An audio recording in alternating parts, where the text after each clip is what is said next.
Donc nous avons le quorum physique, donc on peut commencer. Et donc je vais faire l'appel. Karine Bastier. Présente. Alain Comparot. Présent. Marie-Claude Gué, pouvoir à Madame de Almeida. Jean-Raphaël Cessa. Présent. Madame Anna de Almeida. Présent. Philippe Mouchard. Présent. Malika Ouaziz. Ah, il faudra que je nomme une secrétaire. Ça te convient? Très bien. Monsieur Votor. Madame Laurine Daougabel, pouvoir à Monsieur Comparot. Maximilienne Defond. Hélène Mèche. Zitouni Kerkaden. Mugen Gombe. Pascal Rowe. Mathilde Daougabel, pouvoir à Madame Mèche. Francis Grivard. Claude Tranet, pouvoir à Monsieur le maire. Saranissi Li Songweng. Hubert Salmon. Philippe Vieira, pouvoir à Monsieur Mouchard. Pascal Nutt. Virginie André, pouvoir à Madame Bastier. Abdarazak Nari. Ah, j'ai cru qu'il disait ah oui, oui, là, alors c'est pour ça. Non, c'est. Cindy Domingos. D'accord. Pauline Glaume. Présente. Philippe Chrétien. Martine Aubry, pouvoir à Monsieur Giral. Myriam Lambert.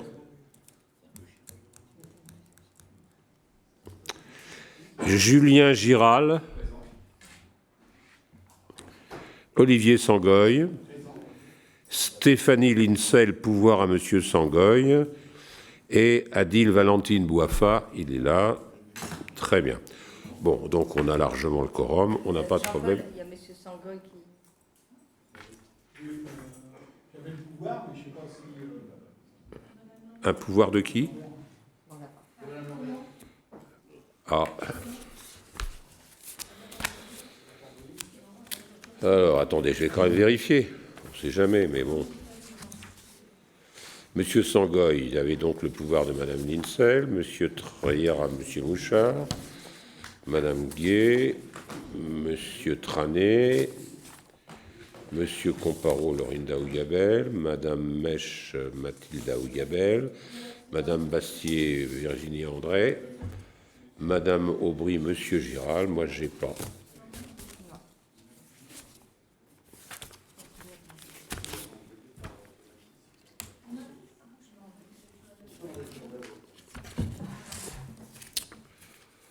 Je vais faire passer la feuille de présence.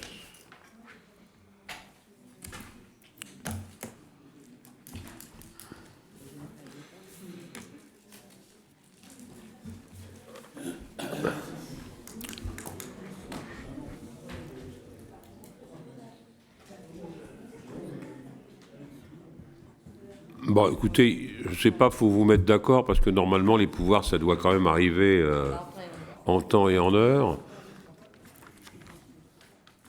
Parce que sinon, il y en a combien? Là, il y en a 1, 2, 3, 4, 5, 6, 7, 8. Si on perd 5 minutes par 8, ça fait 40. On est déjà arrivé pratiquement à 9h. OK, bon, donc on va commencer. Le premier point, c'est l'approbation du procès-verbal du Conseil municipal du 8 février 2024. Est-ce qu'il y a des questions, des remarques? Ah, je croyais que Miguel levait la main, mais non, c'est pas ça. OK, pas de questions. Donc, qui est pour? Unanimité, merci. Le compte-rendu des décisions ELS 2122-22 du Code général des collectivités territoriales. Je vous rappelle une nouvelle fois qu'il n'y a pas de vote, mais si vous avez des questions ou des remarques, n'hésitez pas. Pas de questions, pas de remarques et pas de vote. Très bien. Alors, en première délibération, on a l'affectation provisoire des résultats de la section de fonctionnement de l'exercice 2023. Et c'est Karine Bastier qui le présente. Merci, Monsieur le maire.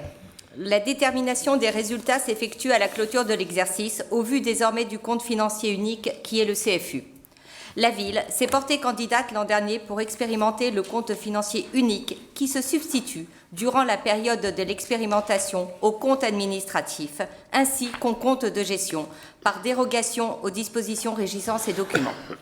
Face à des contraintes techniques, il n'est pas possible de faire voter le CFU avant le vote du budget primitif. Son vote devra intervenir par délibération au plus tard le 30 juin 2024. Conformément aux articles L2311-5 et L2311-11 du Code général des collectivités territoriales, les résultats peuvent être affectés par anticipation par l'Assemblée délibérante, sous réserve de la production d'une fiche de calcul des résultats par l'ordonnateur et de la transmission d'une balance provisoire par le trésorier principal. Si le CFU fait apparaître une différence avec les montants reportés par anticipation, l'Assemblée délibérante procédera à leur régularisation et à la reprise du résultat dans la plus proche décision budgétaire suivant le vote du CFE et, en tout état de cause, avant la fin de l'exercice. La délibération d'affectation du résultat porte sur le seul résultat de la section de fonctionnement. L'excédent provisoire de la section de fonctionnement de 2023 s'élève à 2 478 032,85 € et est affecté de la manière anticipée de la façon suivante. Nous avons couverture du besoin d'autofinancement de la section d'investissement qui se compose de la manière suivante. Le solde d'exécution brute d'investissement 2023 pour un montant de moins 502 840 €. Du solde des reports d'investissement 2023 pour un montant de moins 794 294,86 €, ce qui nous fait un solde négatif de moins 1 297 134,86 €. Le financement interne pour plus 630 897,99 €. L'affectation en excédent de fonctionnement reporté pour un montant de plus 550 000. En résumé, la proposition d'affectation anticipée des résultats au BP 2024 est la suivante. Sur les 2 478 032,85 € d'excédent de fonctionnement, nous divisons ça en investissement pour un montant de 1 928 032,85 € et en fonctionnement pour 550 000 €. En investissement, la couverture des déficits d'investissement reportés est d'un montant de 1 297 134,86 € et un autofinancement des investissements de l'année 2024 pour un montant de 630 897,99 €. Voici, Monsieur le maire. Non, c'est moi qui dis merci. OK.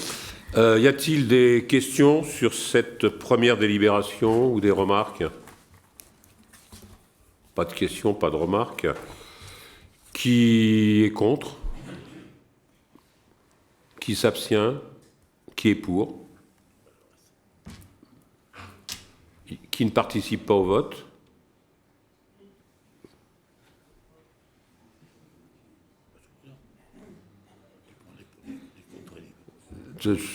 On a un petit problème là. Ah ben, on va peut-être pas non plus attendre trop de signes.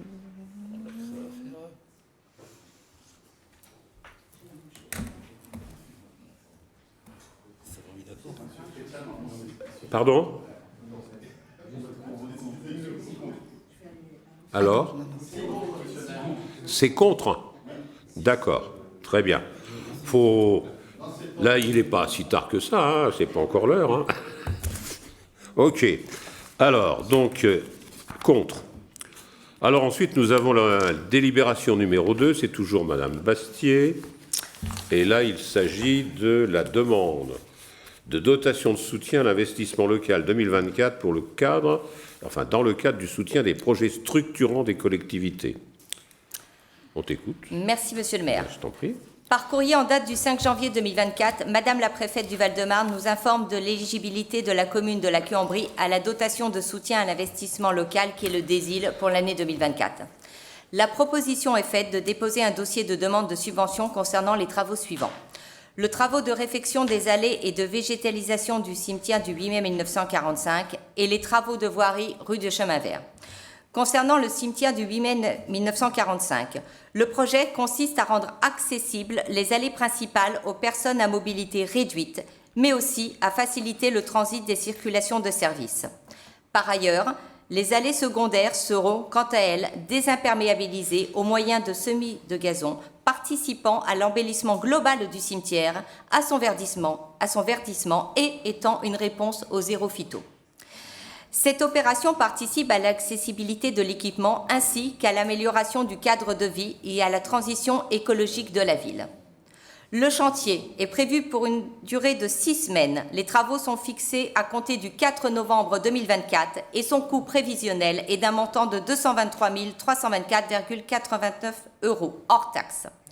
Concernant la rue du Chemin Vert, dans le tronçon de rue situé entre la route de Combeau et le stade Baron, les travaux consistent à apaiser l'entrée à l'équipement sportif en créant un aménagement type zone de rencontre limité à 20 km/h et en privilégiant la place du piéton et du cycliste. Pour répondre à cet objectif, les travaux suivants seront réalisés. Le décroutage des enrobés de la chaussée avec la réalisation des purges ponctuelles, le terrassement des trottoirs existants et réduction de surface imperméable, le remplacement des bordures et déplacement des fils d'eau, la réalisation d'un nouvel enrobé de chaussée.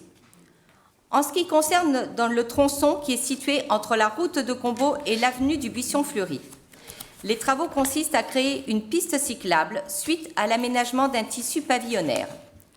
Un alignement a permis d'agrandir le domaine public et permet l'aménagement d'une piste cyclable bidirectionnelle déjà amorcée en amont dans la rue. Ce projet participe à la continuité de cet itinéraire cyclable. À l'aplomb des clôtures, un trottoir sera maintenu et séparé de la piste cyclable par une bande d'espace vert.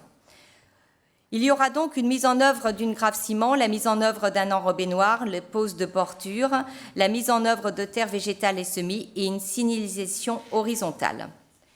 Cette opération permettra notamment d'entretenir le patrimoine voirie de la ville, de désimperméabiliser le sol, d'améliorer la sécurité des usagers avec l'accès aux personnes à mobilité réduite et d'améliorer l'esthétique de l'accès aux équipements sportifs.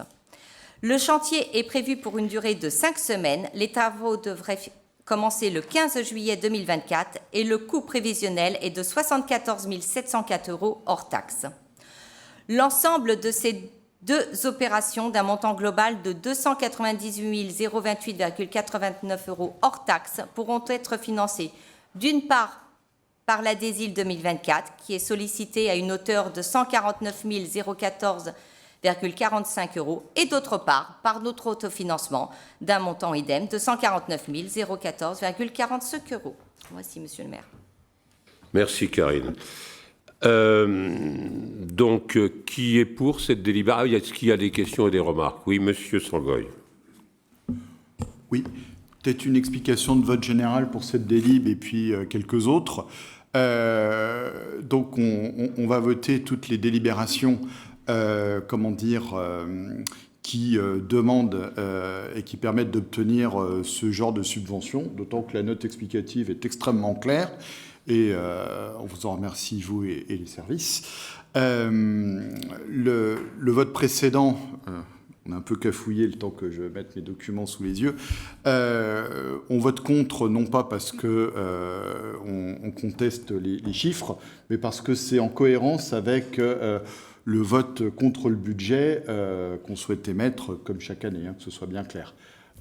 Et quand on sera sur le budget, Madame Bastier, on pourra faire même vote pour aller plus vite, comme on fait souvent. Voilà. Donc voilà, c'était très clair. Merci.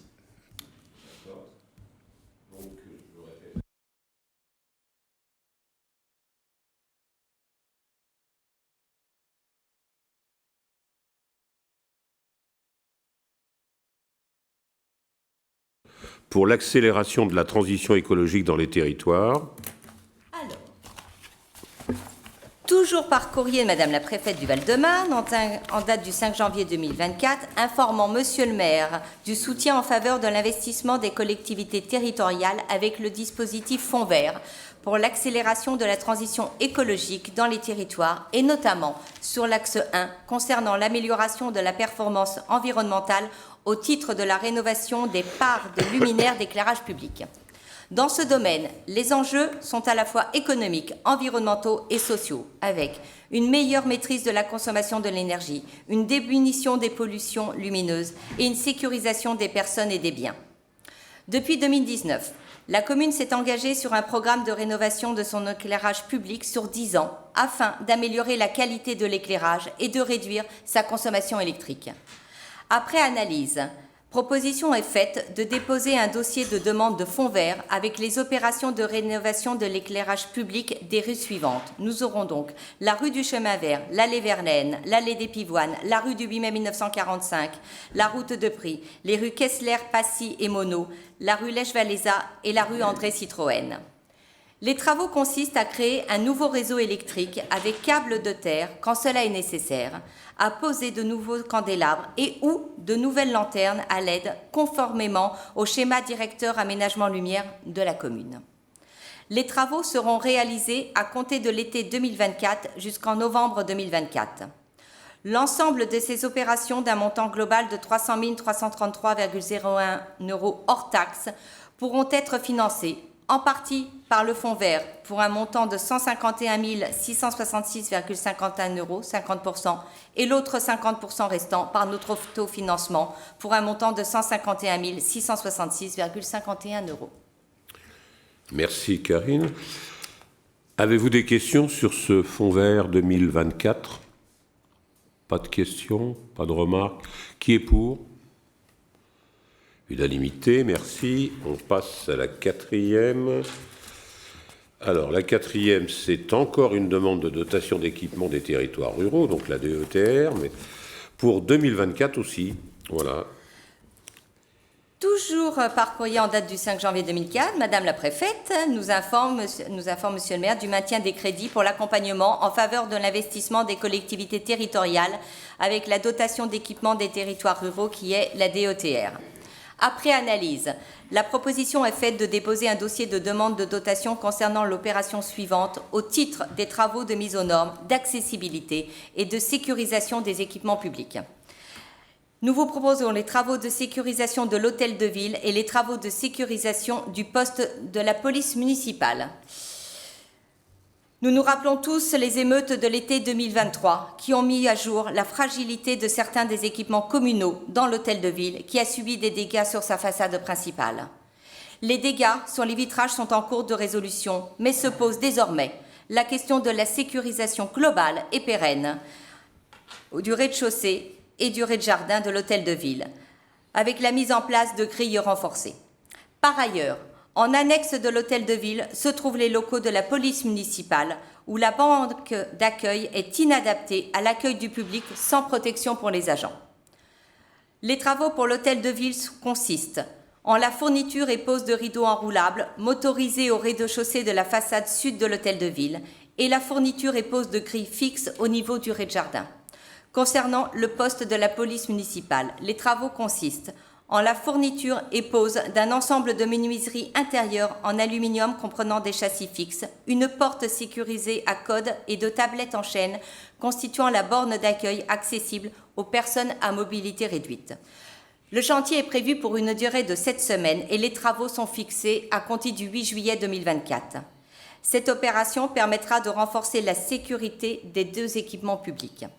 L'ensemble de ces travaux, le montant global est évalué à 129 984,77 € hors taxes, qui pourront être financés à 50% par la DETR pour un montant de 64 992,39 € et d'autre part par notre autofinancement à hauteur de 64 992,39 €. Merci, Monsieur le maire. Merci.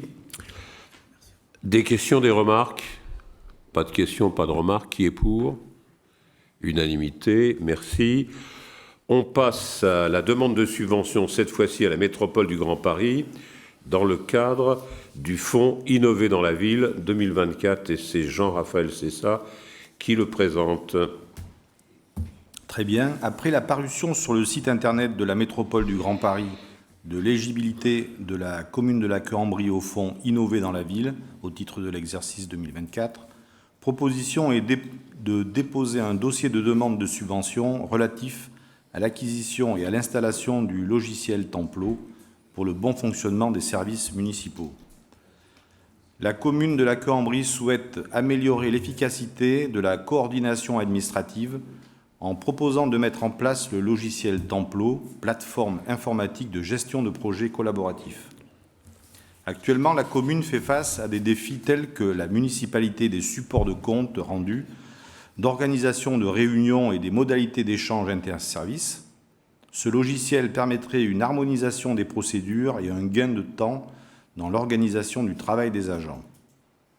La solution Templo permet de répondre à ces besoins en centralisant les comptes rendus, en transformant les décisions en actions et aussi en intégrant la gestion de projet de manière intuitive. Templo est une start-up française ayant développé son application depuis 2018 et reconnue sur le marché national pour son innovation en matière numérique. Le projet prévoit un test opérationnel sur 2 ans avec une mise en place progressive dans toutes les structures administratives de la commune, suivi d'un accompagnement pour les projets transversaux. Les indicateurs de réussite incluent un gain de temps en réunion et une augmentation de la réalisation des projets. L'implémentation de Templo représente une étape significative vers une administration mieux organisée, plus efficace et efficiente pour la collectivité. Par la présente note, la municipalité de la Queue-en-Brie sollicite un soutien financier auprès de la métropole du Grand Paris dans le cadre de ce projet pour un montant prévisionnel total de 11 960 € hors taxes, à hauteur de 50% de celui-ci, soit 5 980, afin de mener à bien ce projet innovant pour notre administration. C'est le sens de la présente délibération soumise à votre examen et approbation. Merci Jean-Raphaël. Y a-t-il des questions, des remarques sur Monsieur Sangoy? Merci, Monsieur le maire. Une remarque et puis une petite question finale. La remarque, c'est que cette note explicative est extrêmement jargonnante. Je ne sais pas si elle a été reprise du mode d'emploi ou de la publicité de Templo. Avec des mots comme implémentation, enfin des choses qui n'existent pas normalement en français. Moi, il m'a quand même fallu 2 réunions de commission pour voir de quoi y retourner. Et il y a des choses qui n'apparaissent pas malheureusement dans la note explicative, ou du moins qui n'apparaissent pas clairement. Par exemple, j'ai compris que ce financement allait permettre d'avoir en plus du logiciel une formation qui effectivement, après explication, se révèle totalement indispensable pour que les agents concernés, enfin quand je dis les agents, c'est le directeur général des services et les cadres, puissent se saisir du logiciel et l'utiliser de façon efficace. Je vois rien là de clair sur la formation dans la note explicative.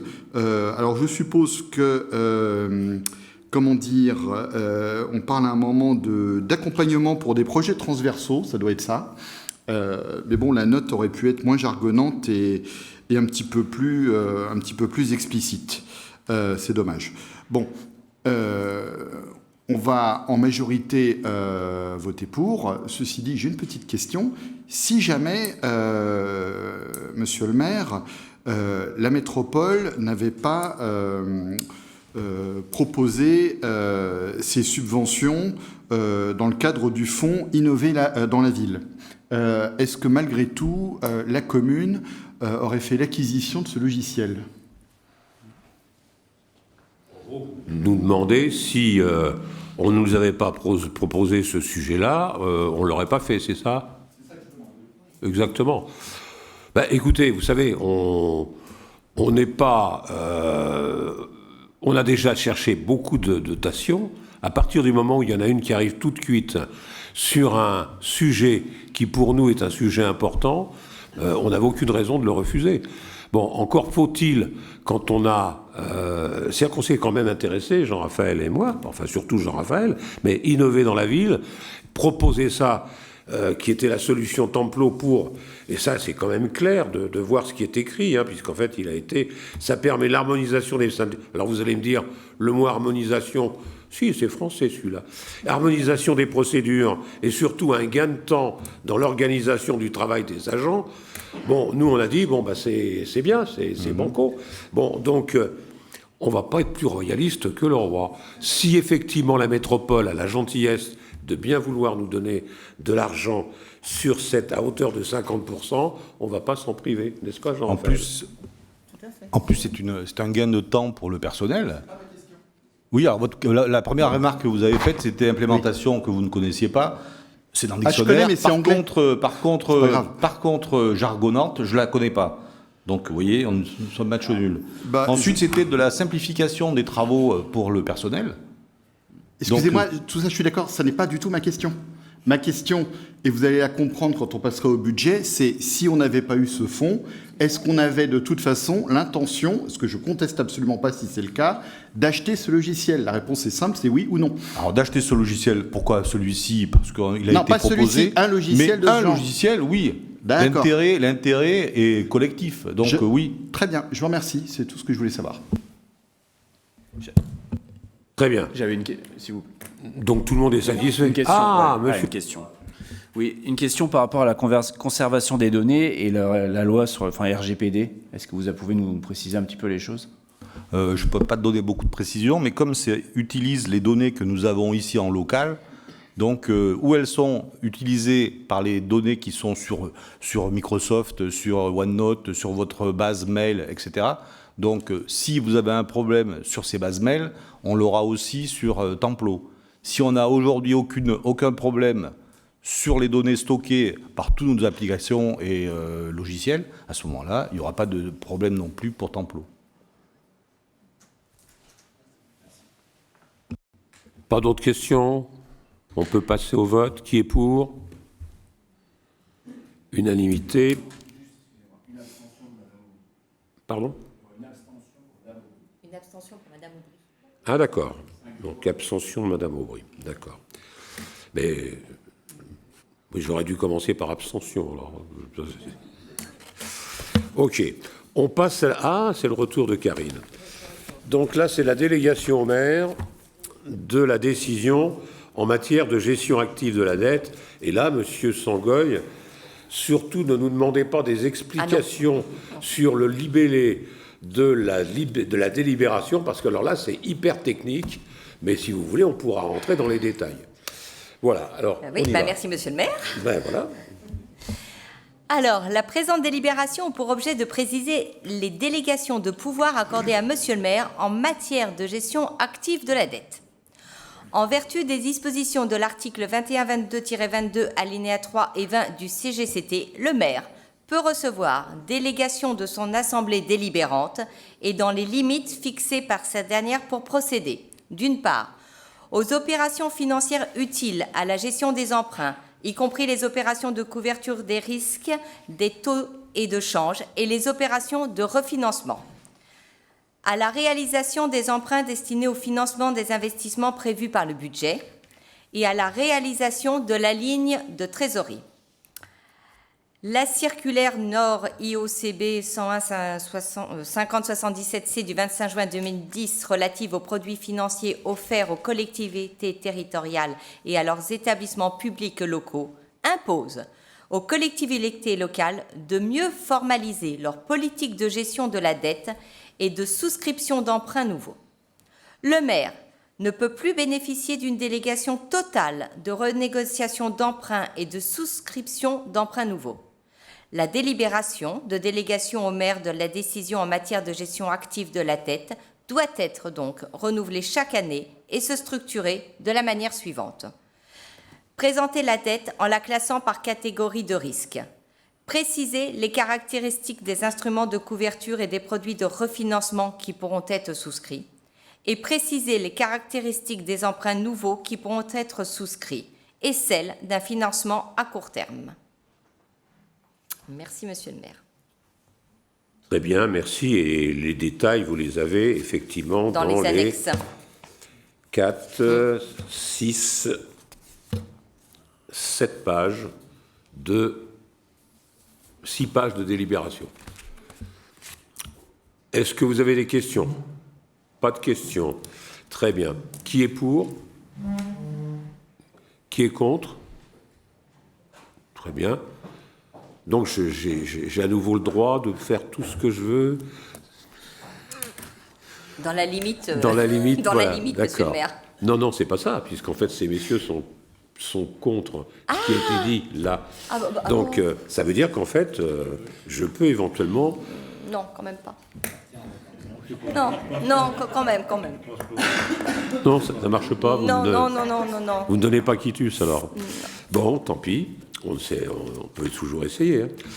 Alors, les syndicats intercommunaux, participation 2024, c'est à nouveau, Madame Bastier. Alors, dans le cadre de la coopération intercommunale, la commune de la Queue-en-Brie est adhérente de plusieurs syndicats intercommunaux à vocation unique ou multiple dans certains domaines de compétences. Donc, les participations 2024 s'élèvent au montant suivant. Donc, en ce qui concerne le syndicat intercommunal pour la création et la gestion d'une maison de retraite intercommunale qui s'intitule le Vieux-Colombier, la participation pour 2024 est d'un montant de 1 830 €. Concernant Infocom, le syndicat intercommunal à vocation multiple, le montant pour 2024 est de 94 276 €. Et le syndicat intercommunal pour la réalisation, l'entretien et l'aménagement des voiries limitrophes entre Ponton-Combo et la Queue-en-Brie, le montant est de 95 226 €, ce qui nous fait au total un montant de 191 332 €. Voilà, monsieur le maire. Merci. Alors, des questions, des remarques? Pas de questions, pas de remarques? Qui est pour? Unanimité, merci. La 8, toujours Madame Bastier, c'est la fixation du taux des impôts directs locaux pour l'exercice 2024. Alors, la proposition est faite au conseil municipal de reconduire les taux communaux appliqués en 2023 pour la taxe foncière sur les propriétés bâties, la taxe foncière sur les propriétés non bâties et la taxe d'habitation des résidences secondaires et autres meublés non affectés à l'habitation principale. Par conséquent, les taux des taxes locales sont fixés comme suit concernant l'année 2024. Nous avons la taxe foncière sur les propriétés bâties d'un pourcentage de 37,98%. La taxe foncière sur les propriétés non bâties, 92,93%. La taxe d'habitation des résidences secondaires et autres meublés non affectés à l'habitation principale, 29,21%. Le montant prévisionnel des impôts directs locaux s'élève à 11 242 117 € au budget primitif 2024. Cette estimation a été réalisée en fonction de la notification des bases fiscales prévisionnelles des 3 taxes communiquées par les services du Trésor public en date du 7 mars 2024. Merci. Avez-vous des questions? Monsieur Sangoy. C'est plus une remarque qu'une question, monsieur le maire, c'est même pas du tout une question. C'est une petite explication de vote. Nous allons voter contre. Dans la cohérence de ce que j'ai dit tout à l'heure sur nos votes par rapport aux documents budgétaires, donc l'avant-dernière délibération, c'était pareil. C'est pas qu'on voulait vous donner tout pouvoir, c'est qu'il nous semblait cohérent de voter contre. Là, pour les impôts, on voulait juste préciser que nous ne sommes pas contre la stabilisation des impôts. En fait, ce qu'on aurait souhaité, c'est qu'on revienne au taux d'il y a 2 ans. Et je m'expliquerai, nous nous expliquerons un petit peu plus dans la discussion budgétaire. Donc, je ne retiens pas plus la parole. Je vous remercie.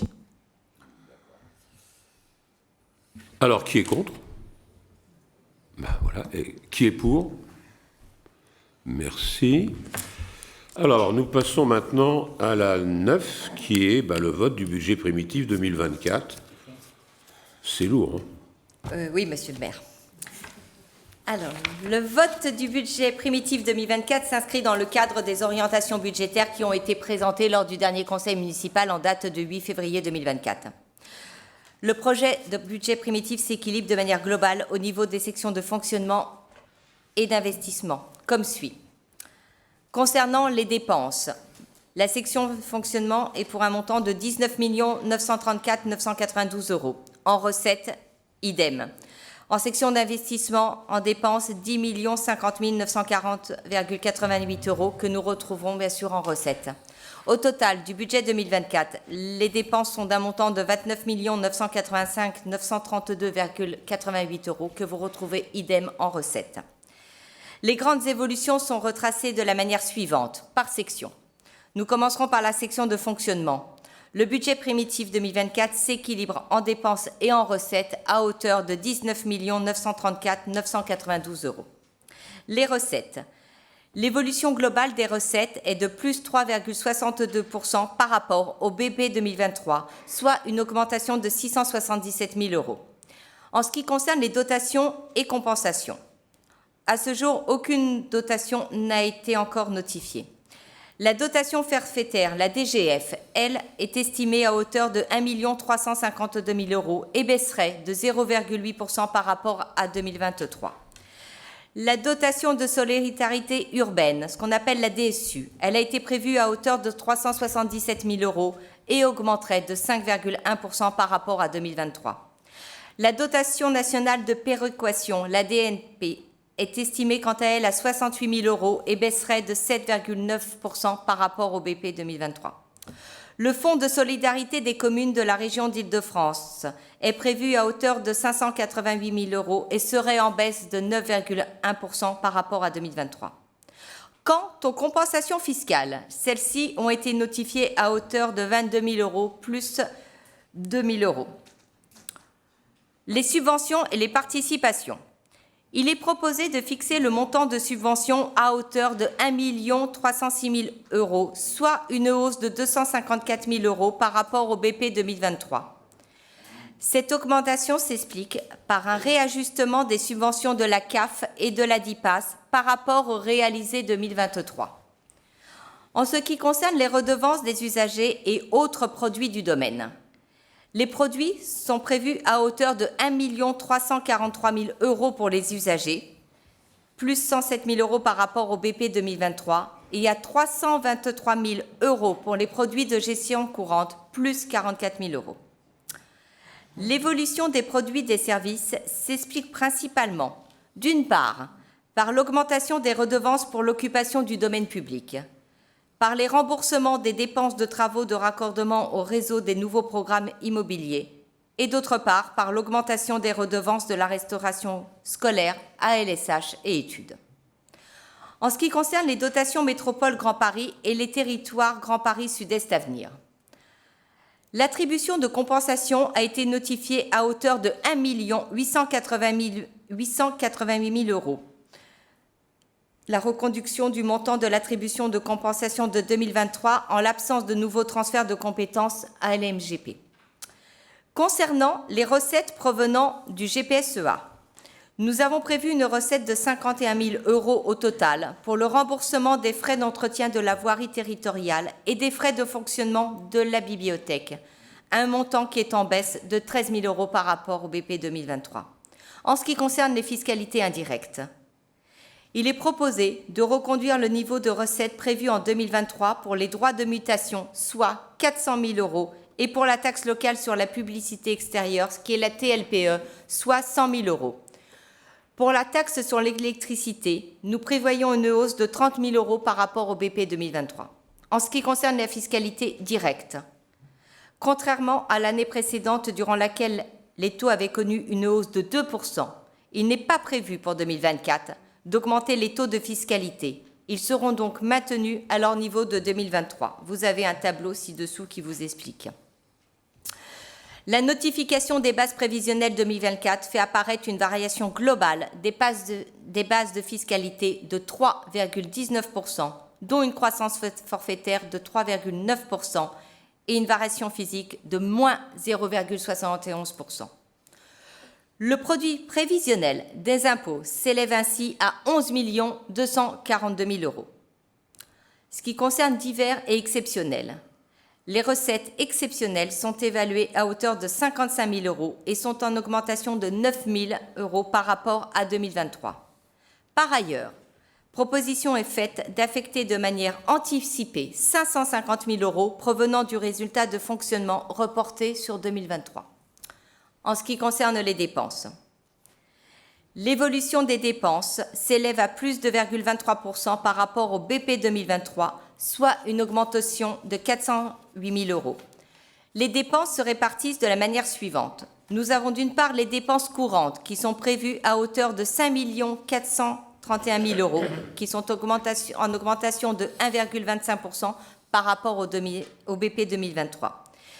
Cette évolution s'explique notamment par l'augmentation de plusieurs postes de dépenses, tels que la restauration, l'électricité, le diagnostic risques psychosociaux, les travaux de raccordement au réseau nouveaux programmes immobiliers, les participations au BSPP, les entretiens des bâtiments, les assurances, le fleurissement, le transport scolaire, les combustibles et la participation versée pour la crèche privée. Par contre, la suppression de plusieurs dépenses, qui sont le remboursement de l'avance du filet de sécurité pour moins 95 000 €, l'acompte de la participation versée au SMAP pour compenser le défrichement de la parcelle sur laquelle est situé le parc Jaurès pour un montant de moins 61 000 €, le solde de l'indemnité de sortie du Ciresco pour un montant de moins 49 000 € et un feu d'artifice non programmé pour un montant de moins 20 000 €. La baisse des dépenses, maintenance pour moins 22 000 €. Quant aux dépenses de personnel, elles sont prévues à hauteur de 9 698 000 €, une augmentation de 2,35% par rapport au BP 2023. Nous l'expliquons de la manière suivante. Nous avons l'impact en année pleine de la revalorisation du point d'indice, qui est de plus 1,5% intervenue en juillet 2023. La revalorisation statutaire des grilles de 5 points d'indice pour tous les grades, le glissement vieillesse technicité, le GVT, la prime de pouvoir d'achat et l'organisation des élections européennes. En 2024, la charge inhérente aux intérêts se situera à 285 000 € en fonction du tableau d'amortissement des emprunts et de la ligne de trésorerie. La dotation aux amortissements comptables, quant à elle, est estimée à 525 000 €. Le versement du Fonds national de péréquation des recettes fiscales intercommunales et communales, le FPIC, est estimé à 41 000 €. La contribution au Fonds de compensation des charges transférées, le FCCT, qui alimente le budget du territoire Grand Paris Sud-Est Avenir, est prévue à hauteur de 2 737 000 €, montant qui correspond à celui réalisé en 2023, auquel s'ajoute une actualisation forfaitaire de 3,9% et à l'impact du nouveau mécanisme de garantie mutuelle de plus 1,1%. Le virement prévisionnel à la section d'investissement est estimé, quant à elle, à hauteur de 1 218 000 €. En investissement, en ce qui concerne cette section, elle s'équilibre en dépenses et en recettes, pour un montant de 10 50 940,88 €. En dépenses, nous avons les dépenses d'équipement. Elles s'établissent pour un montant de 8 223 000 €, qui sont un report de 2023 pour un montant de 1 389 000 € et une proposition nouvelle pour un montant de 6 834 000 €. Les reports 2023 sont les dépenses engagées en 2023 et réalisées en partie ou en totalité, mais non facturées. Ils concernent principalement les travaux de création d'un accueil de loisirs groupe scolaire Lamartine, les travaux d'enfouissement des réseaux et de voirie Allée de la Fontaine, les travaux de rénovation et de l'éclairage public Allée des Clématites, les travaux de rénovation de l'éclairage public Allée de la Fontaine, les travaux de rénovation des menuiseries du Club Ado. Les propositions nouvelles en 2024 sont constituées.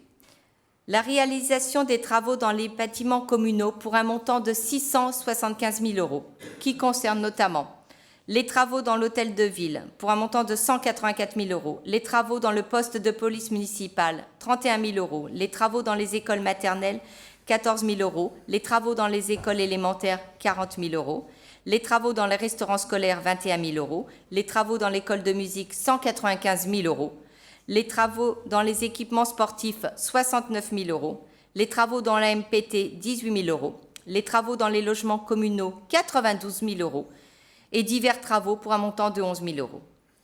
La réalisation de travaux de voirie et d'éclairage public, elle, est un montant de 1 219 000 €, dont des travaux de voirie pour un montant de 505 000 €. Les travaux de voirie concernent principalement les travaux de réfection des allées et de végétalisation du cimetière du 8 mai 1945 pour 268 000 €, les travaux de voirie rue de Chemin Vert, 90 000 €, les travaux de voirie accessoires ZAC Croix Saint-Nicolas pour un montant de 60 000 €, les travaux de voirie rue Henri Dunant pour un montant de 40 000 € et divers travaux de voirie pour un montant de 47 000 euros. Nous avons aussi des travaux d'éclairage public dans le cadre du marché crème qui s'estime à un montant de 714 000 euros.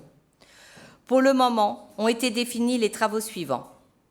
Les travaux de rénovation de l'éclairage public ZAC Croix Saint-Nicolas pour un montant de 268 000 euros, rue Kessler, Passy et Monod, 110 000 euros, et le rue Lèche-Valéza, 82 000 euros.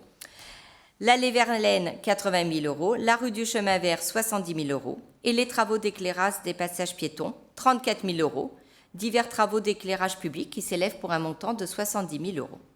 Nous avons aussi l'acquisition de matériel, de mobilier, de véhicules et de logiciels pour un montant de 717 000 euros, qui se décompose de la manière suivante. L'acquisition de matériel pour le service informatique et téléphonie, 170 000 euros. L'acquisition de matériel et de véhicules pour les services techniques pour un montant de 311 000 euros. L'acquisition de matériel pour les écoles, accueil de loisirs et restauration scolaire pour un montant de 75 000 euros. L'acquisition de matériel mobilier pour le multi-accueil pour un montant de 30 000 euros.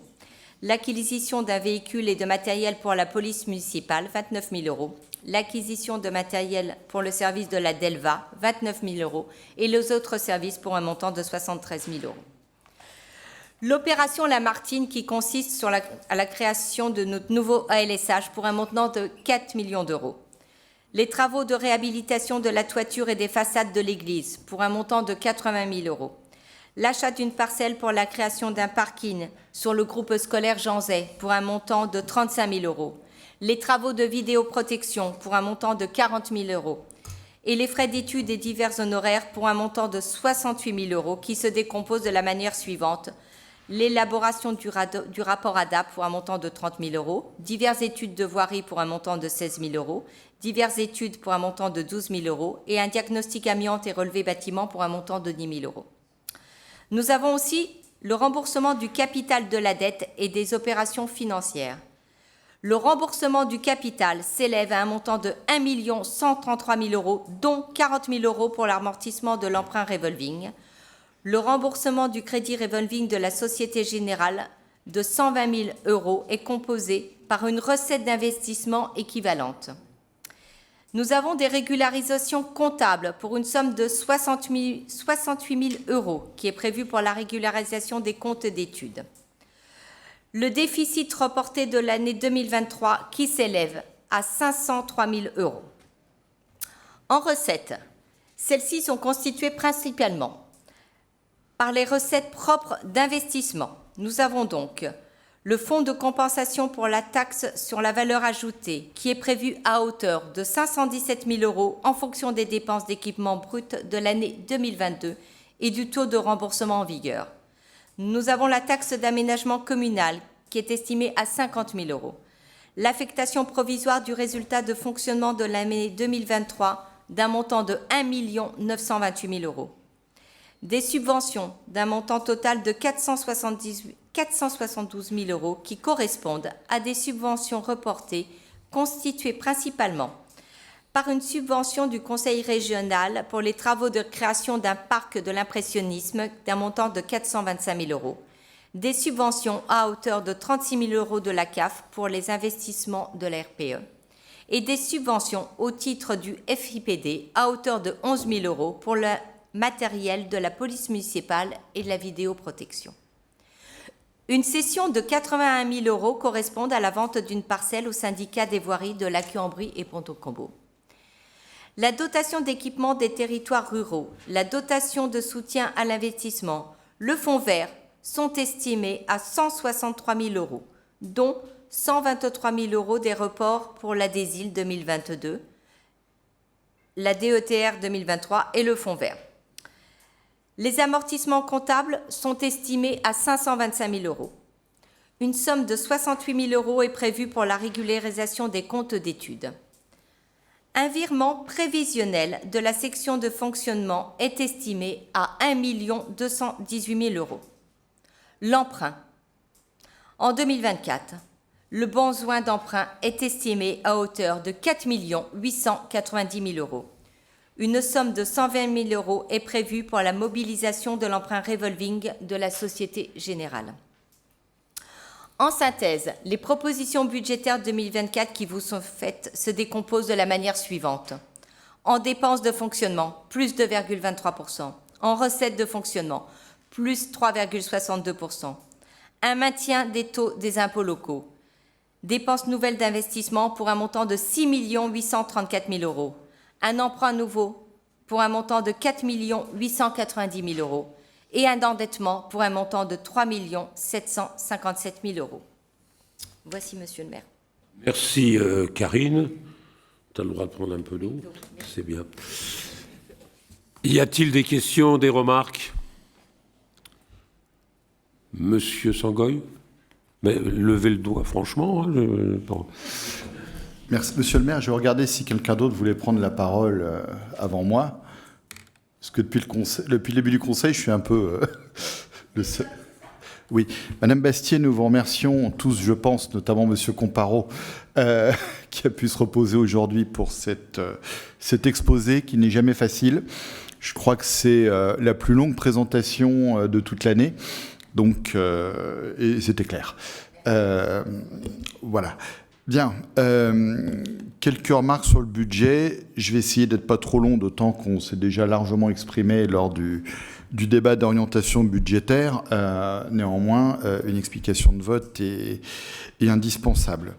Bon, dans ce budget, il y a quelques points qui nous conviennent. Je vais commencer par ça. Plusieurs, je vais en retenir un.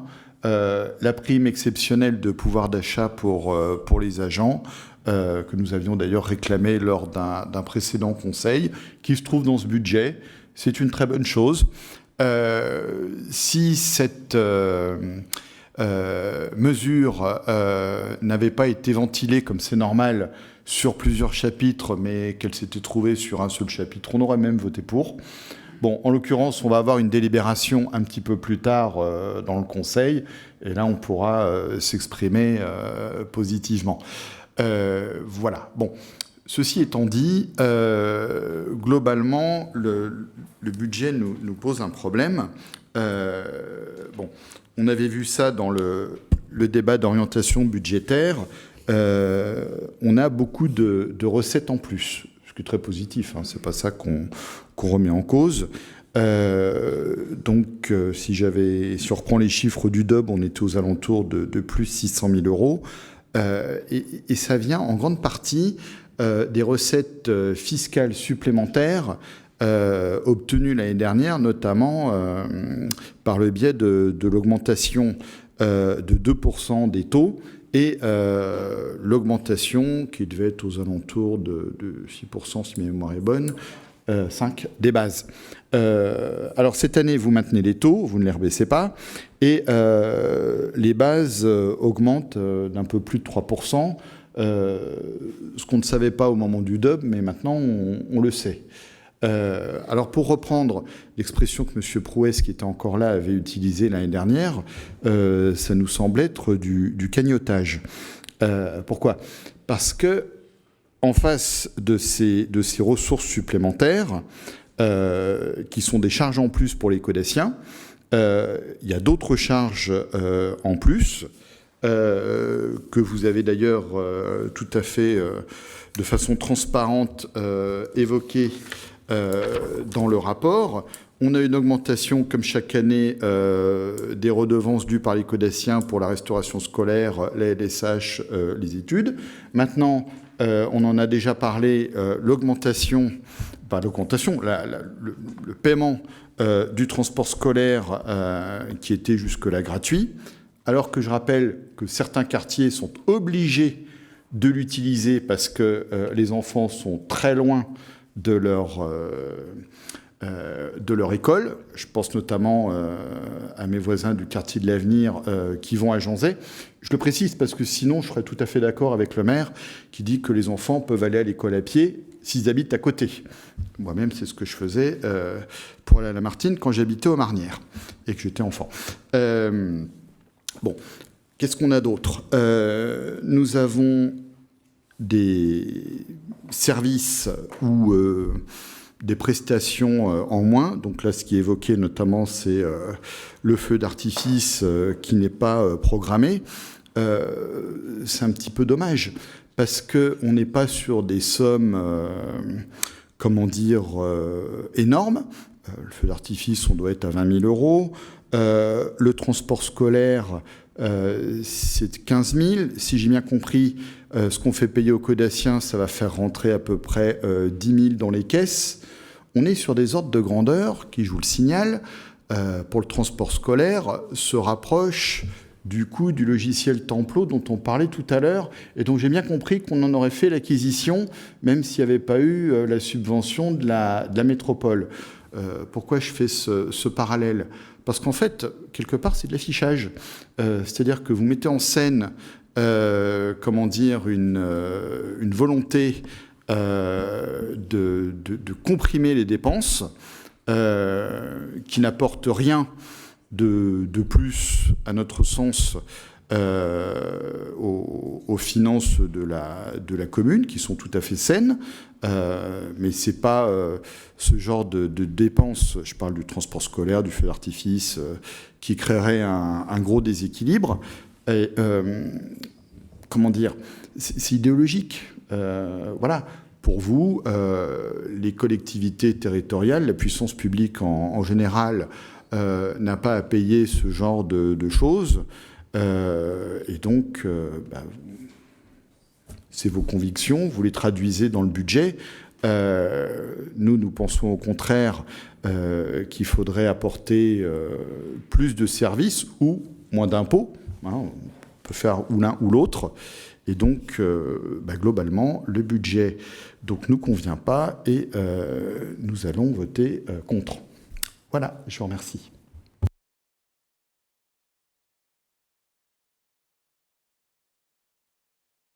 D'autres questions, d'autres remarques? Non. Sangoy. Bon, vous savez, moi j'aime bien les gens qui enfoncent les portes ouvertes, mais enfin il faut faire attention parce qu'on peut se faire mal. Il est clair que votre feu d'artifice sur lequel vous insistez, je pense un peu lourdement, c'est annoncé depuis très longtemps. Ça fait très longtemps que nous faisons un feu d'artifice une année sur deux. Et c'est toujours les années paires où il n'y a pas de feu d'artifice. Bon, ça fait un moment que ça dure, donc c'est pas du tout en question c'est une question que on veut faire un feu d'artifice qui soit un véritable feu d'artifice. Alors vous avez effectivement des communes qui ne sont pas plus riches que nous, ou pas plus pauvres que nous, qui font des feux d'artifice tous les ans.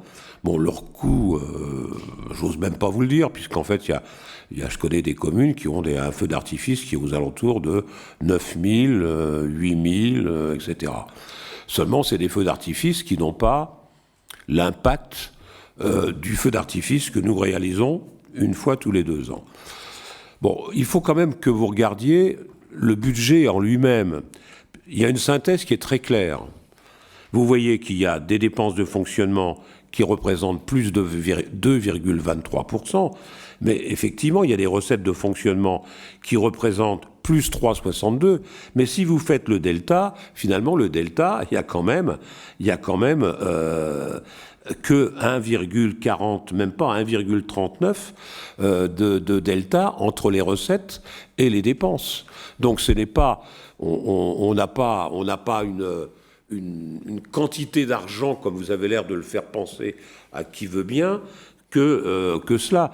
Et je peux vous dire que pour avoir vu la façon dont Madame Borde a travaillé ce budget, dans l'anxiété, dans le stress, et elle a fini, parce que je ne suis pas généralement quelqu'un de stressé, mais elle a fini par me mettre aussi dans le stress, parce qu'effectivement, elle avait de grosses difficultés, parce qu'il y a des points sur lesquels nous sommes totalement, je dirais, on peut manager certaines dépenses. On est totalement maître de certaines dépenses.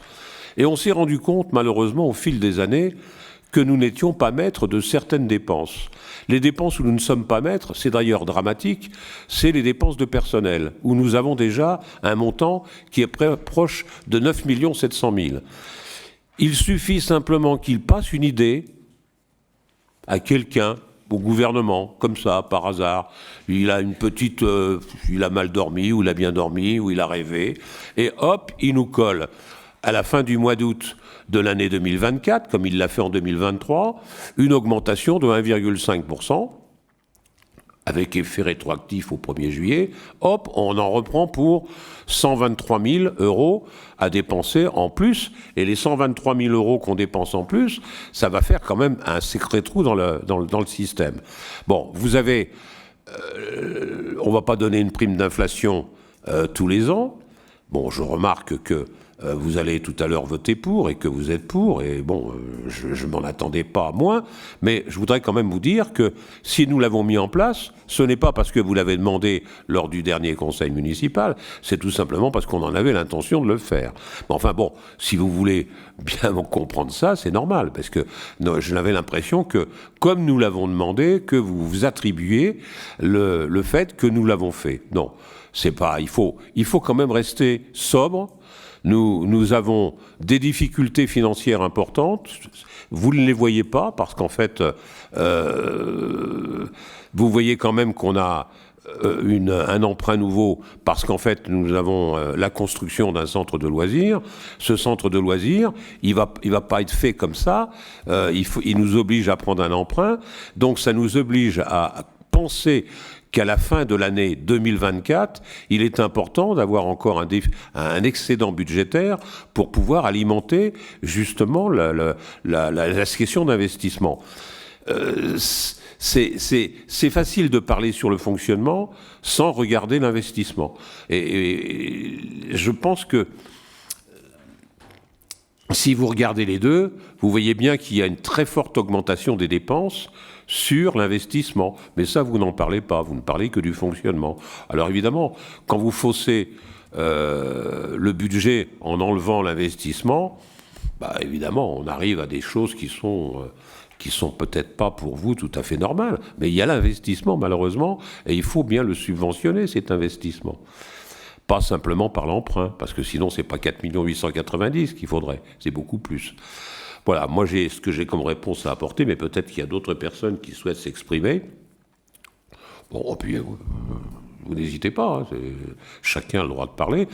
On n'est pas dans le débat d'orientation budgétaire, mais je crois que vous avez parfaitement le droit de défendre le budget qui est présenté, parce que c'est un budget qui est un budget sincère, parce que, chers collègues, vous avez quand même bien l'impression que, à écouter Monsieur Sangoy, nous serions éventuellement en train de faire un budget insincère, parce que c'est pas dit clairement, mais c'est sous-jacent, et je dirais, Monsieur Sangoy, avec toute l'amitié que je peux avoir pour vous, que c'est fortement désagréable, surtout quand on sait la façon dont on a été embêté pour créer et faire ce budget. Voilà. Pas d'autres questions ? Ah, Monsieur Bouafa. Merci. Juste une question par rapport à la suppression de taxes d'habitation. Je souhaitais savoir, est-ce que l'État a compensé toute la somme qui a été, qu'on a perdue, le fait de la suppression de la taxe d'habitation ? Merci. Non, c'est-à-dire que vous avez raison de mettre ça sur la table. Moi, je ne le mets plus sur la table parce qu'on va me dire, vous remontez au calendrier grec, etc., parce qu'en fait, ça nous fait remonter à 2019. C'est quand même déjà 5 ans. Mais vous avez raison. C'est-à-dire qu'aujourd'hui, c'est bien de dire que ça coûte plus cher. Là. Il y a beaucoup plus d'argent qui sort de la poche des Caudassiens. Vous avez, c'est pas vrai, Monsieur Sangoy, parce qu'effectivement, Monsieur Bouafa a raison de mettre l'accent sur ce truc, enfin sur ce sujet, c'est-à-dire que il n'y a plus de taxe d'habitation pour toute la population. Il n'y a plus que la taxe foncière. Là où nous devons être prudents, dans le cadre de nos budgets, et notamment pour 2024, ça le sera également le cas pour 2025, et puis je crois que ça ne sera pas fini, parce que ça sera le cas encore, de façon encore plus importante, pour les années à venir. Pourquoi ? Parce que l'État a clairement dit qu'il se basait sur le montant de la taxe d'habitation de 2019. C'est-à-dire que, comme vous pouvez le constater, il y a des logements nouveaux qui vont arriver. Eh bien là, ces logements nouveaux, la taxe d'habitation que nous aurions dû toucher, elle ne sera pas là. Voilà, et ça, c'est quand même un handicap majeur. Hein. Vous savez, on dit toujours que gérer, c'est prévoir. Nous sommes obligés de prévoir tous ces inconvénients qui vont nous tomber dessus à court ou moyen terme, tout simplement parce que il n'y aura pas de progressivité, tout au moins annoncée, puisqu'en fait, c'était clair que c'était 2019. Et donc... mais par contre, il y a un avantage quand même notable que vous oubliez, et M. Boiffa a raison, c'est que les gens ne paient plus personne, qu'ils soient pauvres, qu'ils soient riches, qu'ils soient... Voilà, plus personne ne paye de taxes d'habitation. Voilà. D'autres remarques, d'autres questions? Oui, M. Sangoy. Oui, monsieur le maire. J'affirme absolument pas que vous présentez des budgets insincères. Il y a un point précis qui n'est pas sincère, c'est quand vous affirmez que certaines économies, je ne vais pas revenir sur le feu d'artifice, mais sont là pour juste de la mise en scène. Le feu d'artifice, c'est 0,1% du budget de fonctionnement. Les transports scolaires, ça va faire à peu près 0,05%.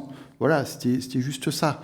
Donc, c'est de la mise en scène, et c'est de la mise en scène idéologique. Ça vous plaît pas, c'est comme ça. Comme moi, je le vois, c'est comme ça qu'on le voit. Pour le reste, les chiffres sont tout à fait exacts.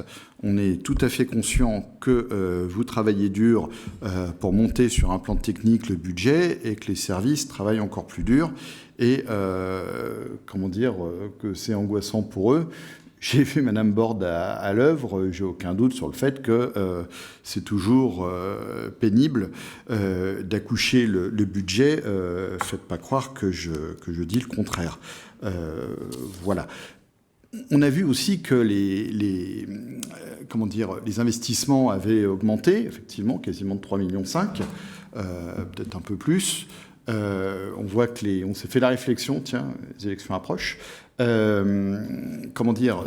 moindre des choses. Oui, parce que j'étais en train de surveiller pourquoi ça s'était... J'étais en train de vous dire, monsieur le maire, pardon, j'ai le micro devant moi, mais je ne dois pas parler assez fort, que nous avions bien repéré que les investissements augmentaient, mais enfin, c'est normal d'investir dans une commune. Et on n'est pas du tout surendetté. Enfin, on a une bonne situation d'endettement. Est-ce que je peux terminer mon intervention? Vous répondrez après, et puis je pense que j'aurais pu à prendre la parole parce que j'ai déjà beaucoup parlé ce soir. Je tiens juste... Alors, je suis tout à fait contre le surendettement, que ce soit clair. Mais pourquoi sur de l'investissement, on fait des emprunts? Et encore une fois, je suis tout à fait d'accord avec le fait que tout ne doit pas être couvert par l'emprunt et qu'il faut aussi de l'autofinancement. Ce que je dis, c'est qu'il ne faut pas non plus trop exagérer. Quand vous faites un équipement public, c'est normal qu'il soit financé par plusieurs générations d'usagers. L'emprunt, en fait, sert à ça, d'accord? À que ce ne soit pas payé par les impôts d'une seule génération. Voilà. Donc, si vous voulez, quelque part, vous êtes un peu trop prudent. Peut-être que l'avenir montrera que vous aviez raison. Moi, je pense plutôt qu'il montrera que vous en avez un peu trop fait. Voilà, c'est tout.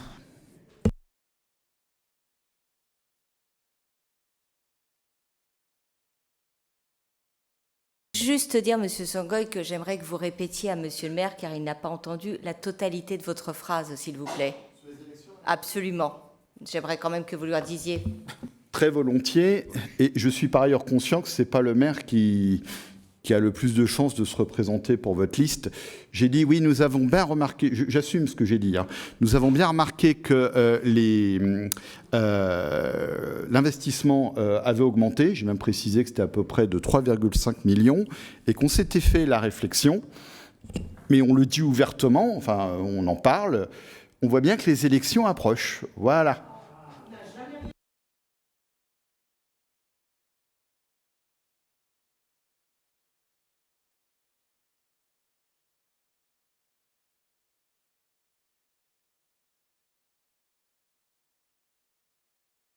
Bon, alors écoutez, Monsieur Sangoy, moi je vous remercie sincèrement pour vos remerciements que vous avez effectué au niveau du personnel, car vous avez raison, ça représentait un gros travail. Bon, maintenant, que vous me parliez de je ne sais pas quoi concernant les élections et notamment de ma position par rapport à ces élections, je pense que parmi les 2 personnes qui vous entourent, vous n'êtes pas non plus celle qui pourrait éventuellement envisager de vous représenter. Bon, voilà, moi je ne veux pas être méchant, mais je n'aime pas du tout apprécier votre remarque. Voilà, donc ça c'est un premier point, que les choses soient claires. Deuxièmement, vous n'avez pas, je crois que vous ne comprenez pas ce qu'on dit, parce qu'en fait, vous-même, vous êtes en train de dire, oui, ça fait 0,01, ça fait 0,05, ça fait 0,3, ça fait... C'est peut-être pas le moment de dire ça dans la période où nous vivons aujourd'hui, mais je vous rappelle quand même que les petits rues font les rivières et que les rivières font les fleuves, hein, et que c'est exactement dans ce sens-là que nous essayons de faire nos économies, parce qu'en fait, on a véritablement besoin de faire des économies. Et je vous remercie de dire que vous trouvez que, finalement, tout va bien au niveau de l'investissement, que, bon, ça va bien et qu'on a raison de faire un emprunt nouveau de 4 890 000, ce qui est parfait. Voilà, je vous remercie, parce qu'en fait, ça fait toujours... 4 890 000 d'investissement, et qu'il faudra bien un moment ou un autre. Et je vous remercie aussi de dire, enfin ça je pense que, je ne sais pas si les jeunes sont devant le conseil municipal qui est retransmis, mais je pense que ces jeunes ont été particulièrement contents de savoir que nous, on pouvait dépenser de l'argent à faire des investissements, puisque de toute façon, les générations futures pourront payer. Si j'ai mal compris, mais je pense que, quelque part, ils vont être heureux comme tout. Voilà.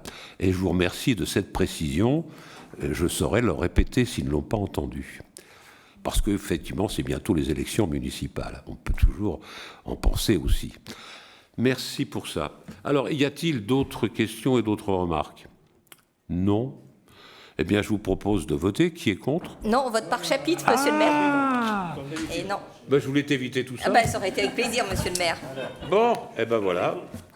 Eh ben vas-y alors. Pardon? Oui. Ben oui, tout à fait. Je pense que vous faites le même vote. Donc, Oui, en fonctionnement, donc, le chapitre 930, les services généraux, en dépenses 4 475 496 €. Donc, même vote pour. Donc, qui est contre? On le fait qu'une fois. Qui est contre? Voilà. Qui est pour?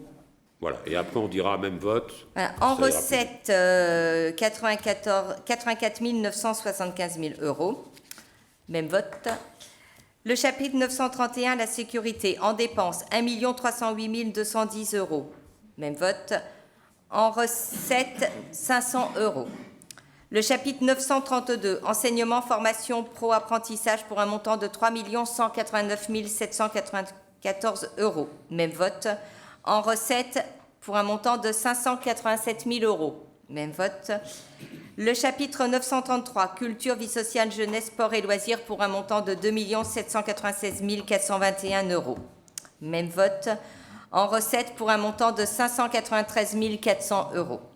Le chapitre 934, santé et action sociale, pour un montant de 2 334 517 €. En dépenses, même vote. Et en recettes, pour un montant de 1 329 400 €.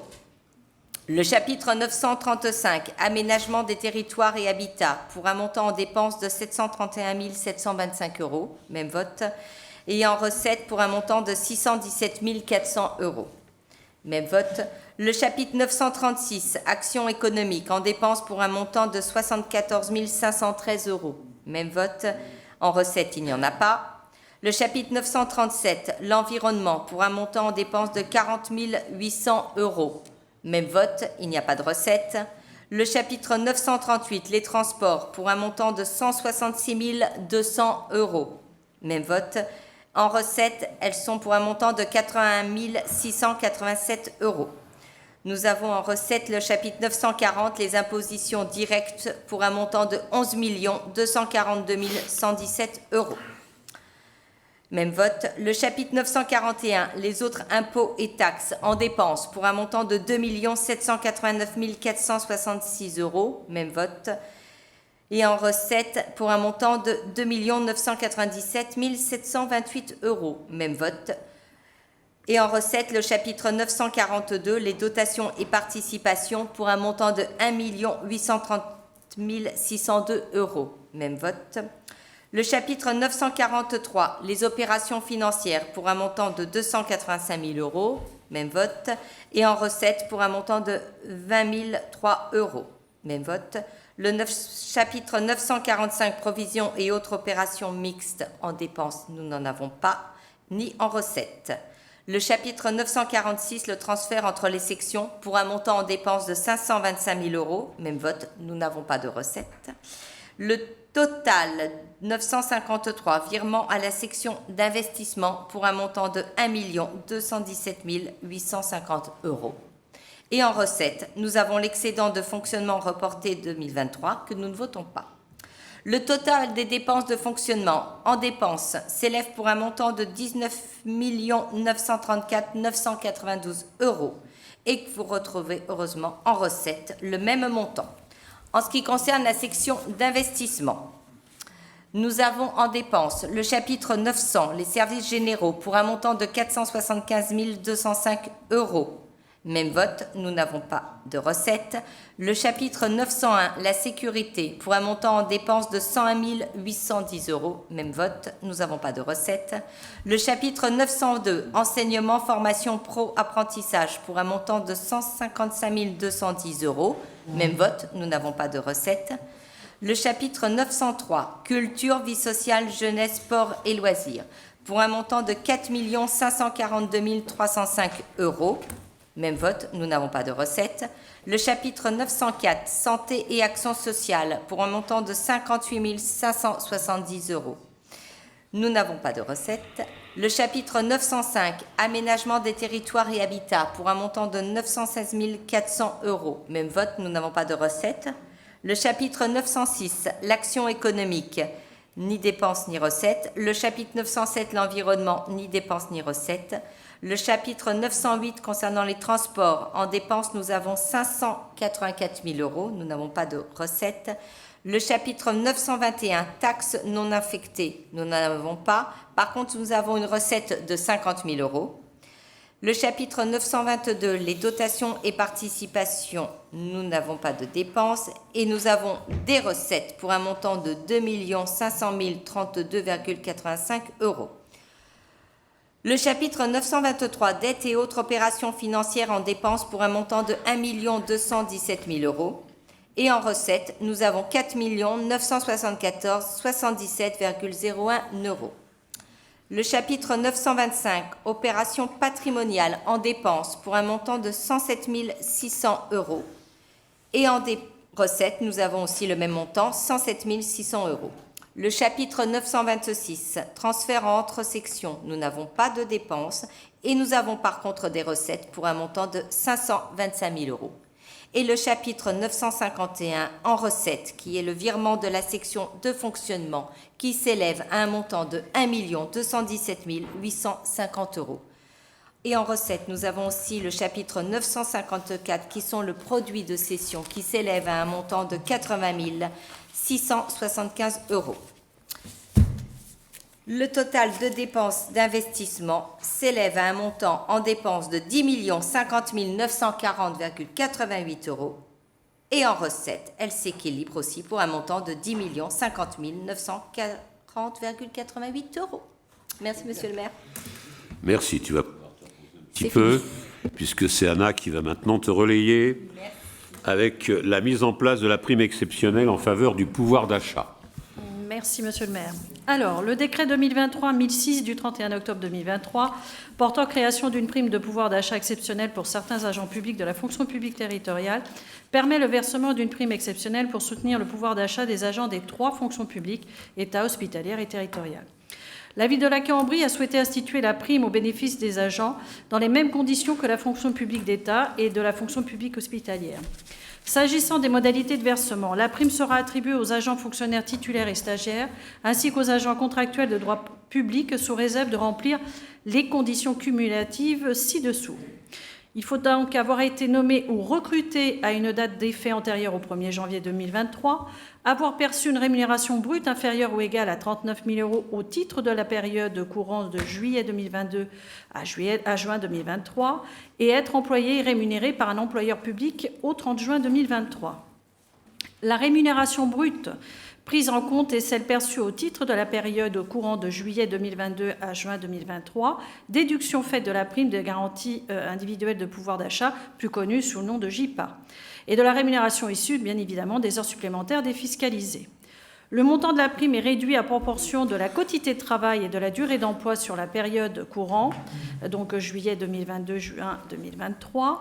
Lorsque l'agent n'a pas été employé et rémunéré pendant la totalité de la période du 1er juillet au 30 juillet 2022 au 30 juin 2023, le montant de la rémunération brute est divisé par le nombre de mois rémunérés sur cette même période, puis multiplié par 12 pour déterminer la rémunération brute.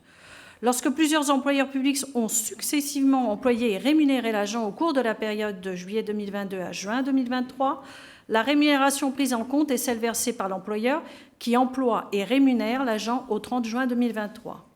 Le montant de la prime du pouvoir d'achat exceptionnel forfaitaire est déterminé dans la limite du plafond prévu pour chaque niveau de rémunération défini, dont vous avez le barème juste en dessous. Donc on oscille entre un montant maximum de prime de 300 € à 800 € en fonction des tranches des rémunérations brutes sur les périodes que nous avons évoquées juste avant.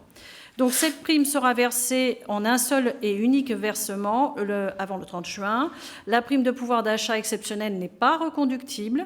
L'attribution de la prime exceptionnelle à chaque agent fait l'objet d'un arrêté individuel conformément aux modalités d'attribution définies par la présente délibération. Bien évidemment, les crédits sont de toute façon prévus et inscrits au budget 2024. Voilà.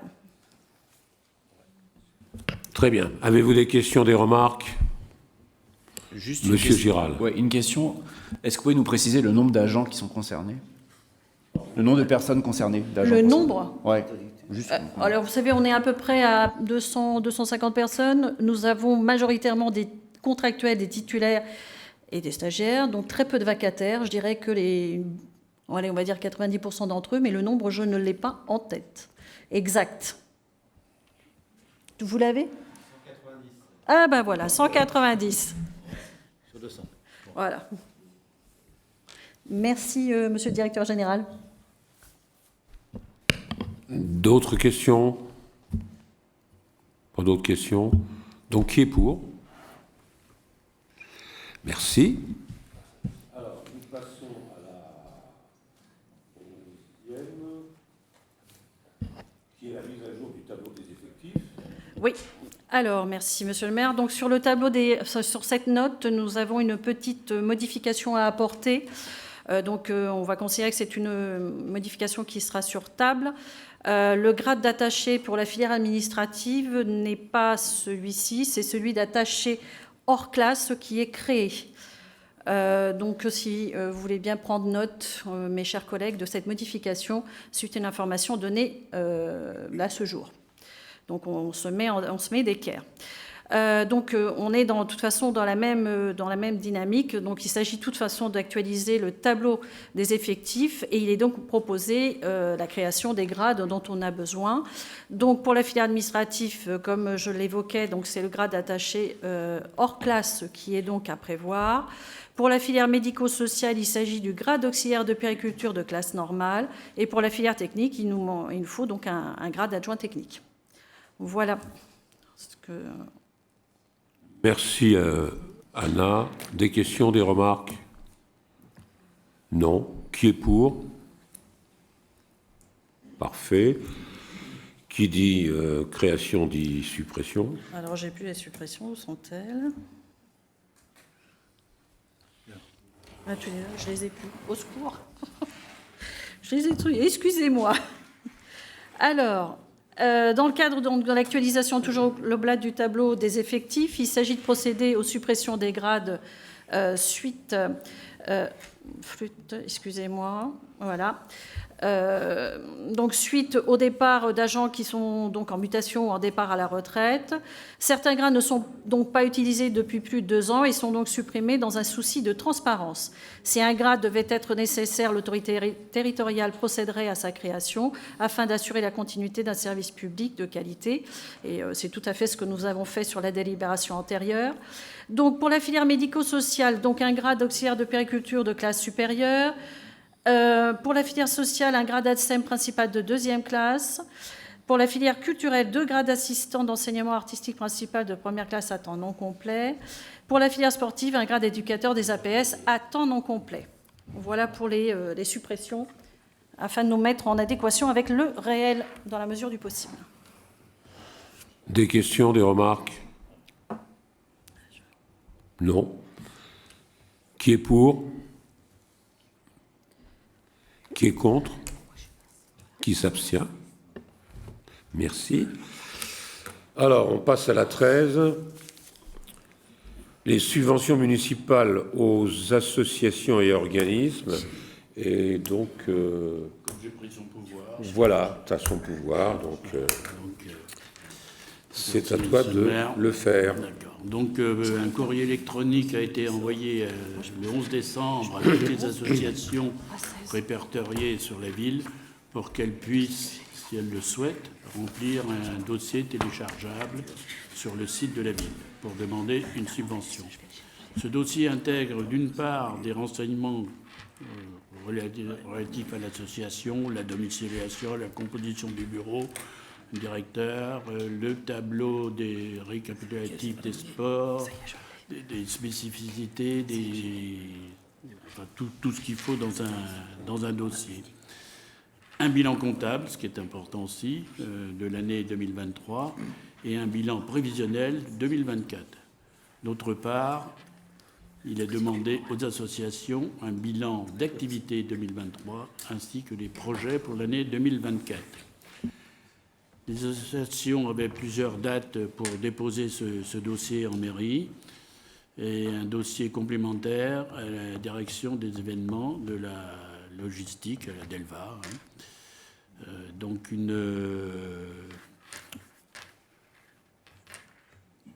une preuve de dépôt a été remise à cette association pour savoir si elles étaient dans les délais. Au niveau du budget primitif 2024, la commune a inscrit un crédit de 75 000 €. Donc, la commission a proposé d'octroyer des subventions à une association en fonction de plusieurs paramètres, bien évidemment.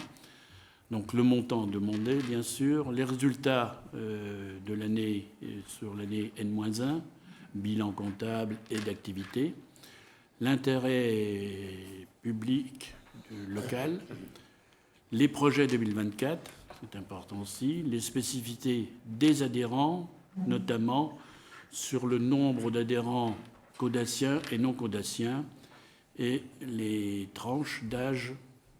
Et il y a également aussi la parité. On demande également de savoir le nombre de femmes et d'hommes. Et la mise à disposition ponctuelle d'un local. Pardon. Ça brille. Voilà. Donc, je vous donne la liste ci-après des propositions de subventions. Donc, la CPL, qui est un pétanque et loisirs, 150 €. Allegro, 500 €. L'APA, c'est l'APAC, c'est la photographie, 500 €. L'association sportive du collège Jean Moulin, 350 €. Au fil des airs, 500 €. La bonne tartine, 500 €. Le CFC, le comité français de secourisme, 650 €. Cantarinas, 500 €. Chaleur des îles, 500 €. L'ESA, c'est l'aide scolaire, c'est 200 €. L'entente sportive caudassienne, 40 000 €. La FCPE, 600 €. La Fenice, 250 €. Les fils d'argent, 16 500 €. La FNACA, 500 €. Le foyer social éducatif Jean Moulin, 550 €. Les petits Caudassiens, RECIB, 600 €. La Queue qui marche, 550 €. Le Secours catholique, 300 €. Le Secours populaire, 300 €. Turbulence, 500 €. L'UNC, 500 €. Yoga Club, 200 €. Un Bouchon, une Espérance, 300 €. Le Saint-Vincent de Paul, 300 €. Et Trotte autrement, 300 €. Ce qui fait un total de 66 600 €. En fonction de ces éléments, les montants des subventions municipales est de 66 000 €.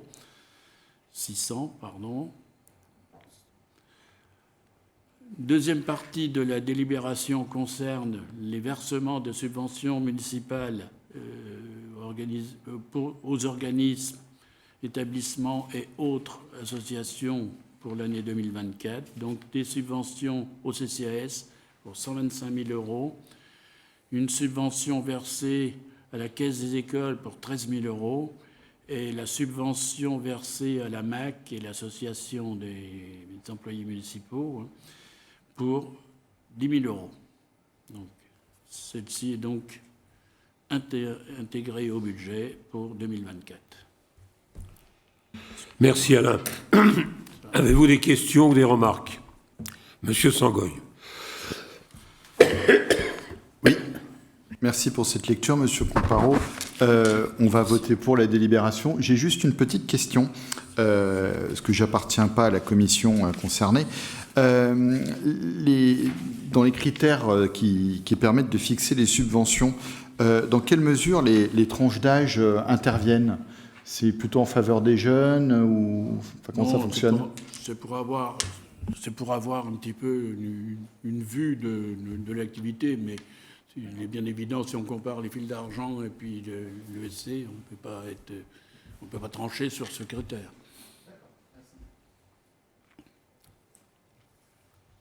Pas d'autres questions? Alors, qui est pour? Unanimité, merci. Alors, nous passons à la 14, qui est le versement d'une subvention exceptionnelle. Oui. Donc là, c'est toujours toi. Le versement d'une subvention exceptionnelle au Cercle nautique des Bordes pour l'année 2024. Donc l'association, le Cercle nautique des Bordes, a rencontré la saison dernière, 2023, de grosses difficultés dans le fonctionnement du club avec la fermeture de la piscine, des Bordes, des mouvements de grève, etc. etc. Tu veux que je lise, Alain ? Oui, je n'arrive pas. Bon, je peux le faire. Je vais le lire. L'association Le Cercle nautique des Bordes a rencontré la semaine dernière de grosses difficultés dans le fonctionnement du club avec la fermeture de la piscine des Bordes du fait de grèves intermittentes et répétées d'une partie du personnel du GPSEA, 21 jours de grève et de fermeture pour diverses raisons. Ces fermetures ont contraint l'association à l'annulation de 41% des cours du jeudi et 27% des cours du mardi. Aussi, l'association a observé une chute significative de 61% du nombre d'inscrits cette nouvelle saison 2023-2024. Cette demande de subvention permettra d'aider à équilibrer le budget prévisionnel en déficit de l'association et à améliorer la bonne gestion associative du club. L'association vient en soutien à la priorité nationale Savoir nager afin de faire en sorte que tous les enfants de moins de 15 ans apprennent à nager et ainsi à écarter le risque de noyade chez les jeunes. L'association propose également une activité aquagym pour les seniors. Le 22 janvier dernier, le nouveau président de l'association a transmis un dossier complet de demande de subvention exceptionnelle en mairie. Proposition est faite de verser pour l'année 2024 une subvention exceptionnelle de 500 € à l'association Le Cercle nautique des Bordes. C'est le sens de la présente délibération soumise à votre examen et à votre approbation. Merci à tous les deux. Y a-t-il des questions, des remarques? Pas de questions? Tout le monde est pour? Ok, ben on lève la main quand même, pour être sûr. Merci. Alors, nous passons à la 15, qui est une convention entre la commune de la Queue-en-Brie et l'entente sportive caudassienne. Et on écoute Florent Votor. Merci, Monsieur le maire. Mais je t'en prie. Bon, la loi 2000-321 du 12 avril 2000 relative aux droits des citoyens dans leurs relations avec les administrations et l'article 1 du décret du 6 juin 2001 relatif à la transparence financière des aides octroyées par les personnes publiques rendent obligatoire une convention entre la commune et l'organisme de droit privé lorsque la subvention est supérieure à 23 000 €. La subvention allouée à l'ESC étant de 40 000 et faisant partie de la délibération globale concernant les sommes allouées aux associations caudassiennes, il est donc nécessaire d'autoriser Monsieur le maire à signer cette convention. C'est le sens de la délibération. Et Florent, avez-vous des questions sur cette convention qui finalement est reconduite? Pas de questions. Qui est pour? Unanimité, merci. Alors, la suite, c'est la désignation d'un élu au sein de la commission consultative des services publics locaux, CCSPL. Je crois que c'est moi qui dois travailler. Oui. Je vais le mettre après la convention, voilà.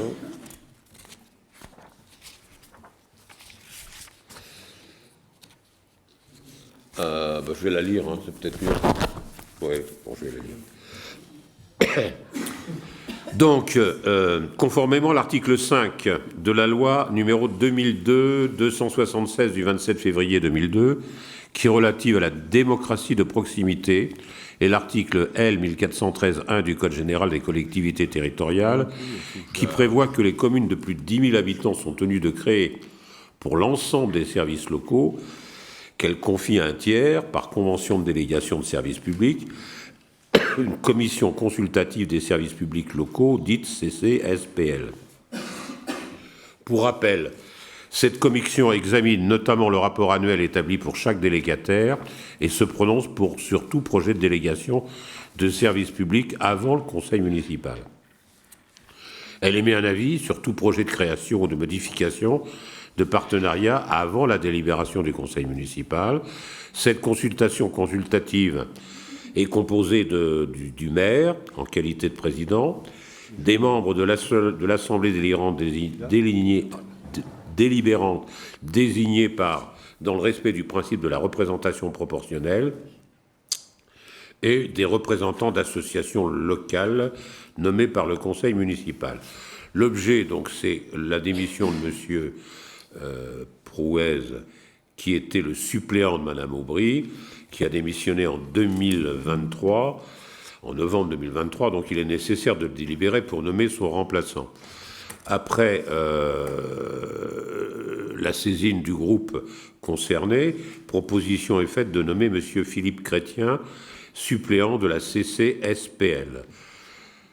Avez-vous des remarques? Des questions? Qui est pour? Tout le monde est pour, très bien. Alors, 17, c'est la convention de mandat de maîtrise d'ouvrage pour la mise en conformité des installations d'assainissement et des branchements de bâtiments publics avec GPSEA. Je vais le faire, c'est peut-être mieux parce qu'en fait, c'est vrai, la lumière est très vive et on s'esquinte les yeux. C'est amusant, ça. Alors,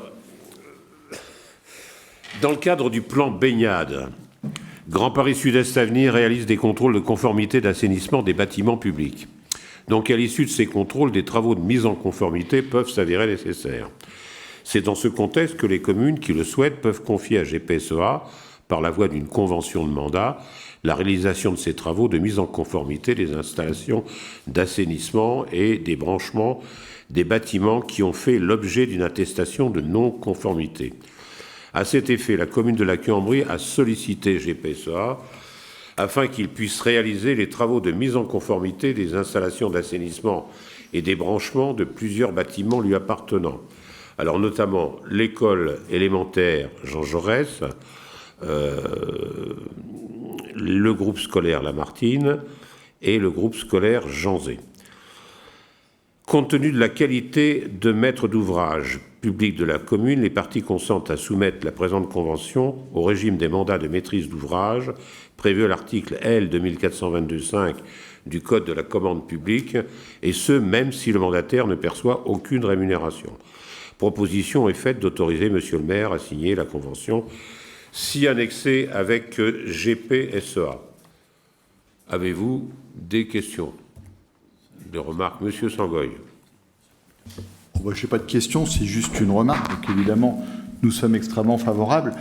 Juste, je dis ça, c'est absolument pas par rapport à la commune, ni même par rapport au GPSEA. C'est dommage qu'il faille attendre la préparation des Jeux Olympiques pour se concentrer sur cette problématique, parce que le traitement des eaux, c'est absolument fondamental.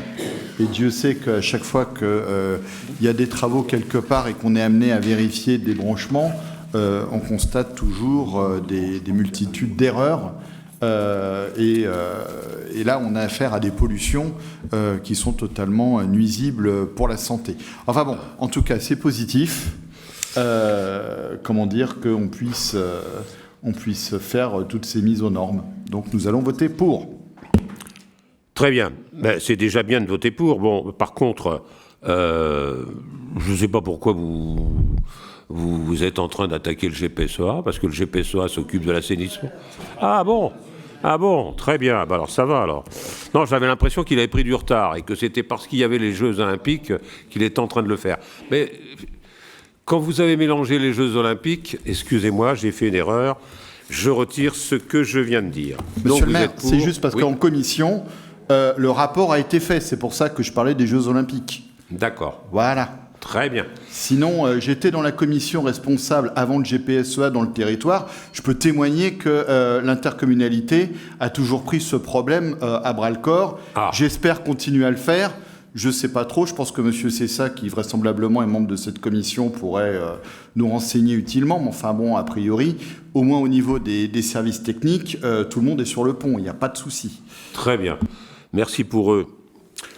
Alors, il n'y a pas de questions ou d'autres remarques. Donc, qui est pour? Merci.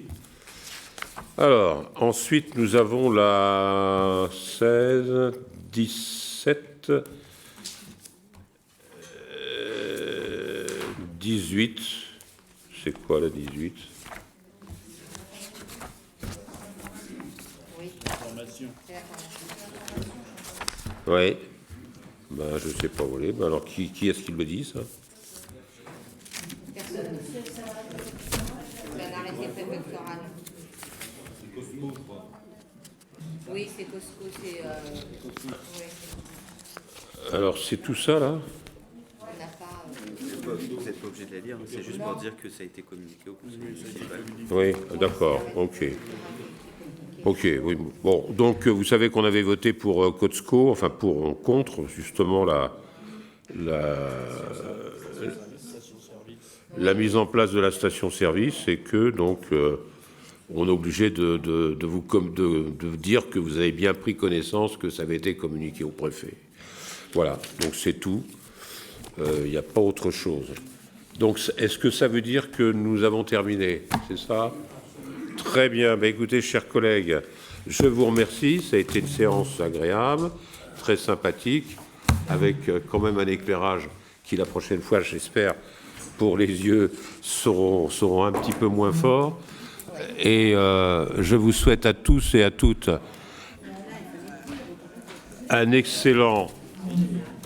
une excellente soirée, un très bon week-end. Il paraît qu'il va faire beau. Profitez du samedi. Ça va être vraiment le seul jour où il va faire très chaud, très beau, très ensoleillé. Après, ça recommence. Et la date du prochain conseil, c'est le 30 mai. Le 30 mai. Merci beaucoup.